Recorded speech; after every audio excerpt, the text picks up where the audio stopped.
Se você é brasileiro, não tem uma dupla nacionalidade com um país da União Europeia, não tem contrato de trabalho, não tem contrato de prestação de serviços, não vem para empreender, não é um profissional altamente qualificado, mas quer vir para Portugal para procurar um emprego, existe um visto específico para você, o visto de procura de trabalho. Eu sou Edilene Gualberto, advogada, assessora migratória, e fica comigo aqui neste vídeo porque eu trouxe aspectos muito importantes e relevantes, tanto para você dar entrada nesse visto, quanto o que fazer quando o visto chega. Eu sei que é muito comum brasileiros optarem por vir para Portugal, entrar como turista e depois se legalizar aqui. Se você me acompanha há mais tempo, seja aqui, seja no Instagram, seja no site, já sabe, eu recomendo fortemente um visto. E se você ainda não sabe se realmente precisa de visto para entrar aqui em Portugal, a minha sugestão é que você comece por este vídeo aqui, tá bem? O visto de procura de trabalho foi criado em 2022, o ano passado, junto com várias alterações da lei de estrangeiro. Uma forma de permitir que as pessoas venham legalizadas para trabalhar no país, que é uma coisa muito importante, já que muita gente vem em busca de uma oportunidade no mercado de trabalho. Era uma das mudanças mais aguardadas na lei, porque as pessoas não tinham muitas opções de vir para trabalhar. Tinha que ter um contrato subordinado, tinha que ter um contrato de prestação de serviços ou uma promessa de contrato para esses casos, um contrato de trabalho como um profissional altamente qualificado, tinha que empreender aqui em Portugal em alguma área, e por isso era muito complicado. As pessoas queriam vir, queriam trabalhar, queriam se dedicar no país, ser uma mão de obra útil, mas não tinha oportunidade. Se não enquadrava nesses vistos, tinha que pensar em estudante, renda própria, e nem sempre conseguia se encaixar. Então este veio para ajudar muita gente. E se você gosta de temas como este, por favor, deixa aqui seu like, e aí eu vou entender se esse tema é relevante e se a gente traz mais vezes aqui pro canal. E quem pode solicitar o visto? Bom, eu tenho uma teoria de que se você nunca trabalhou, não tem nenhuma experiência profissional, este pode não ser o visto adequado para você. Pensa comigo, se o governo precisa de mão de obra, se o governo precisa que as pessoas venham para trabalhar, para suprir uma demanda que ele tem, por que ele vai contratar alguém que nunca teve uma experiência profissional? Claro que pode ser que você já esteja formado, tenha feito estágio, tenha algum outro tipo de experiência, e aí ok, você vai conseguir explicar isso. Agora, nunca fiz nada, terminei o ensino médio, por exemplo, no Brasil, nunca trabalhei, não fiz um curso profissionalizante, não tenho nada. Talvez esse não seja um visto para você. Agora, se você tem uma experiência profissional, eu acho que é sempre válido o visto de procura de trabalho. E quais são os requisitos desse visto? Como todos os outros, tem os requisitos gerais que todos os outros vistos pedem e tem aqueles requisitos específicos. Eu vou tratar aqui dos requisitos específicos, ok? Se você quiser um passo a passo para todos os vistos, neste vídeo aqui eu falo disso para você. Sobre os requisitos específicos, eu vou dizer para vocês um por um. E, no final, eu vou dizer para vocês aqueles que eu sugiro que você também coloque, ok? Aqui nós estamos falando da etapa de emissão do visto. Ainda não falamos da etapa em que você vai receber. Eu vou começar por um deles, inclusive por ordem do checklist da VFS. Então, a cópia do título de transporte de regresso.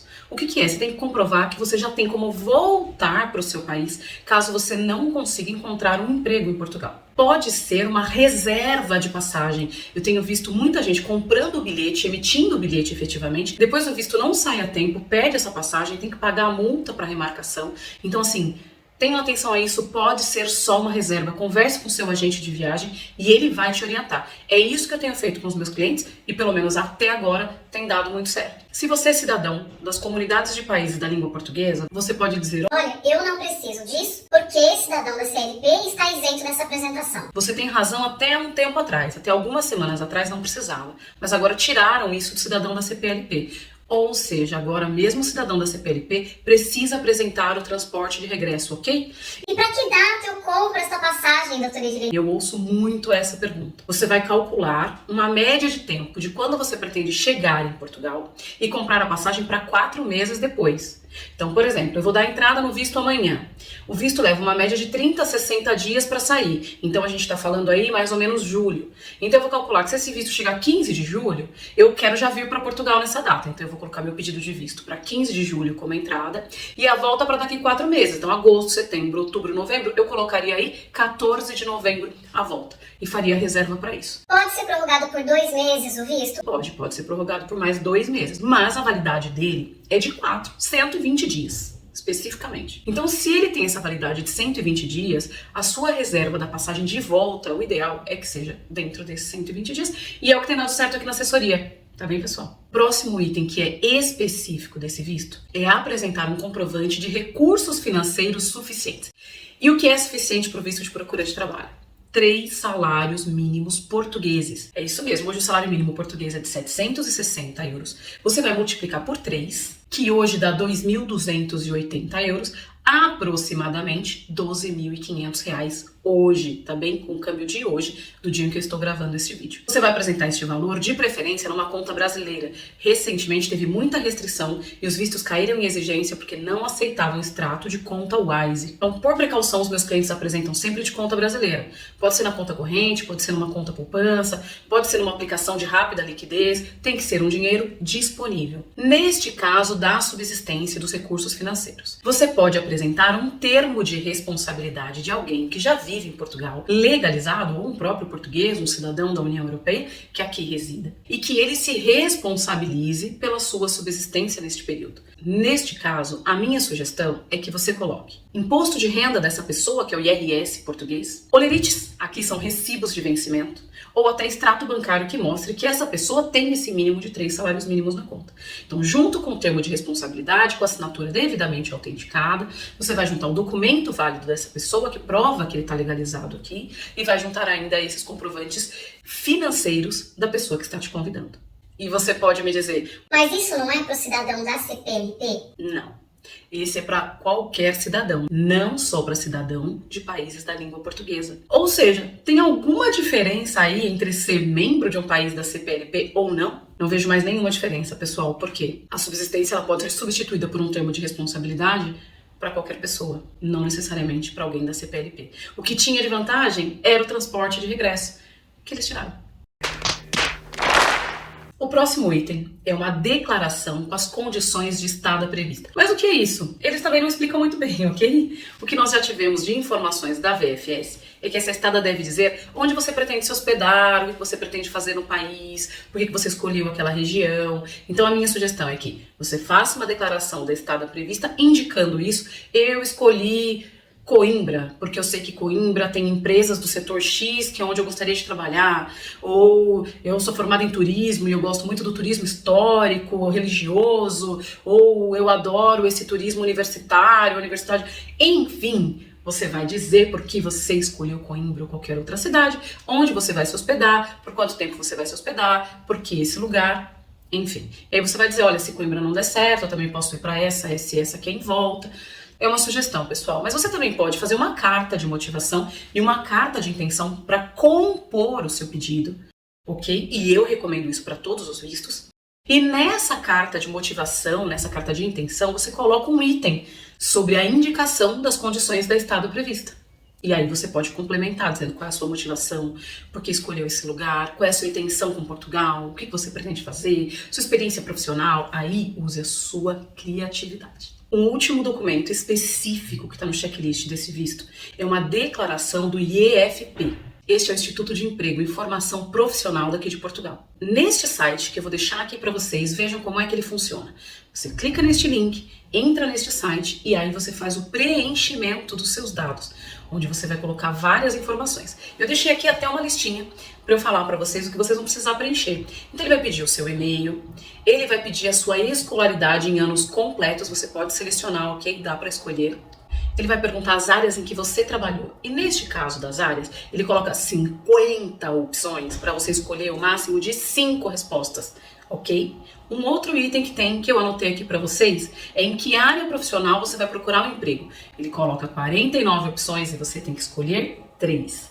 Ele vai perguntar qual conhecimento de línguas você tem, qual o seu idioma de contato. E ao final, uma declaração de compromisso. Vai aparecer 2 perguntas, você vai selecionar para finalizar. E aí você vai receber no seu e-mail, em geral, 2 dias úteis, eles enviam essa declaração. Você vai receber uma declaração neste modelo que eu estou deixando aqui na tela para vocês, para que você tenha conhecimento. E é isso que você vai juntar no seu pedido, junto com todos os outros documentos obrigatórios, ok? Lembre-se, eu estou falando dos documentos específicos, eu não estou dizendo que são apenas estes. Agora, dentre os documentos de que não é um requisito obrigatório, de que não está no checklist, eu vou deixar uma dica para vocês. Capriche muito no seu currículo. Deixe o seu currículo condizente com a sua carta de motivação, com a sua declaração de estado prevista, com o que você selecionou na sua declaração no preenchimento do formulário do IFP. Então faça um bom currículo e junte todos os seus certificados, diplomas, históricos de cursos que sejam relevantes para essas áreas que você mencionou. Isso vai ajudar muito a explicar para o governo português por que você é uma boa mão de obra para o país. Sobre a carta de motivação, eu já falei para vocês anteriormente. Não é obrigatório também, mas eu juntaria. Então eu deixo aí para vocês 2 coisas adicionais. O currículo, junto com os comprovantes que você vai juntar para dizer que você de fato tem aquilo que você está dizendo ali no seu currículo. E uma carta de motivação, que também vai falar sobre tudo que você juntou, ainda de maneira mais ampla. E vamos lá, eu posso pedir o visto de acompanhamento familiar em simultâneo com o meu pedido? Posso levar minha esposa e meus filhos junto com esse visto? Não. Este visto especificamente não pode pedir o visto de acompanhamento familiar, ok? O que alguns casais têm feito é pedir para os 2 o visto. E os filhos? Pode ser que permitam entrar? Pode ser que não permitam entrar. Eu vou falar um pouquinho sobre isso mais pro final do vídeo, ok? Aguenta aí. Bom, vamos supor que o visto foi emitido e deu tudo certo até agora. Quais são as suas preocupações depois que o visto chega? Prazo é uma coisa muito importante nesse visto. Semelhante aos outros vistos, ele tem um prazo de 120 dias. Ele é prorrogável por mais 60 dias. Ou seja, eu posso ficar 120 mais 60 no país. Agora tem uma questão. Os outros vistos têm 120 dias de validade, mas é para eu entrar no país e esperar a minha entrevista no CEF. O de procura de trabalho, você tem um período de 120 dias para conseguir um contrato, prorrogáveis por mais 60. E tem que ser um contrato de trabalho subordinado. Se o seu visto veio com agendamento do CEF, ótimo. Você já vai pensar, olha, eu vim com agendamento, o agendamento é, por exemplo, em novembro. Então, até lá, independente dos 4 meses, eu tenho que ter um contrato de trabalho subordinado para passar na entrevista e obter a minha autorização de residência de 2 anos. Então, você já sabe que é isso que você precisa. Agora, não, eu não vim com agendamento no CEF. Se o seu visto, assim como tantos outros, veio sem o agendamento do CEF, você tem que fazer uma escolha. Ou você vai ligar no CEF para agendar um dia em que você vai passar, fazer a entrevista e receber a sua autorização de residência. Tem acontecido muito de quando o CEF abre esse tipo de vaga, ela ser imediata. Ah, eu abri, mas eu só tenho vagas agora para maio. Aconteceu isso esse mês. Então, só tenho agora para maio. Ou só vou ter para junho. Mas você ainda não chegou aqui, ou ainda não deu tempo de você procurar um trabalho, como é que você vai agendar para agora? Então você precisa pensar, você tem que agendar mais pra frente, o CEF tem que ter essa vaga mais pra frente. Ou você vai chegar e vai optar pela autorização de residência da CPLP se você for um cidadão que pertence à comunidade de países da língua portuguesa. Neste caso, você vai entrar neste site que eu tô rolando aqui pra vocês e você vai clicar na opção de tenho um visto consular. E se você clicar nessa opção, vai ser emitido um documento para que você pague uma taxa de 15 euros. Você vai pagar essa taxa e vai obter uma autorização da CPLP. É um papel que vem escrito que você está autorizado a viver em Portugal e você vai andar com ele junto com o seu passaporte. Este passaporte vale como documento de identificação. Já essa autorização da CPLP não, porque ela não tem foto, ok? Então assim, ela é só um papel impresso. Então ela não vale como documento de identificação. Você anda junto, diferente da autorização de residência, ela tem validade de 1 ano, prorrogável por 2, depois mais 2. A autorização de residência, ela tem uma validade de 2 anos, prorrogável por mais 3, mas ela te deixa legalizado dentro de Portugal. Então pode ser uma opção. E neste caso, se você optar pela autorização de residência da CPLP, você fica livre daquela obrigação de ter um contrato de trabalho subordinado para o visto de procura de trabalho.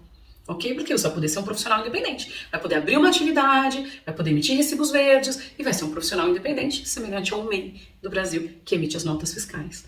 Ok? Sai essa preocupação.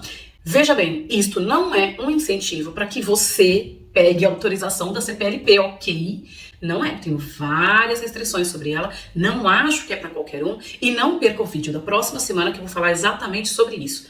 Que é mito e o que é verdade do acordo da CPLP. Então, assim, não vou dizer que é um incentivo, mas eu não posso dizer que não seja uma forma rápida de se legalizar e de conseguir um trabalho. E como o visto de acompanhamento familiar não é permitido, se você optar pela autorização de residência tradicional, aquela que você vai agendar, passar no CEF, fazer entrevista e receber em casa, se você tiver essa, você pode pedir o reagrupamento familiar. Aí sim, você vai poder legalizar a sua família aqui através do reagrupamento. Com a autorização da CPLP, até a data de gravação deste vídeo, não temos notícia, não temos previsão, ok? Não tem nada liberado neste sentido. Eu espero ter esclarecido suas dúvidas. Se restou alguma, deixa aqui nos comentários pra mim. E não esquece de se inscrever aqui no canal, porque toda semana eu tenho vídeo novo. Eu sou Edilene Gualberto, advogada, assessora migratória em Portugal. Te encontro no próximo. Um grande abraço.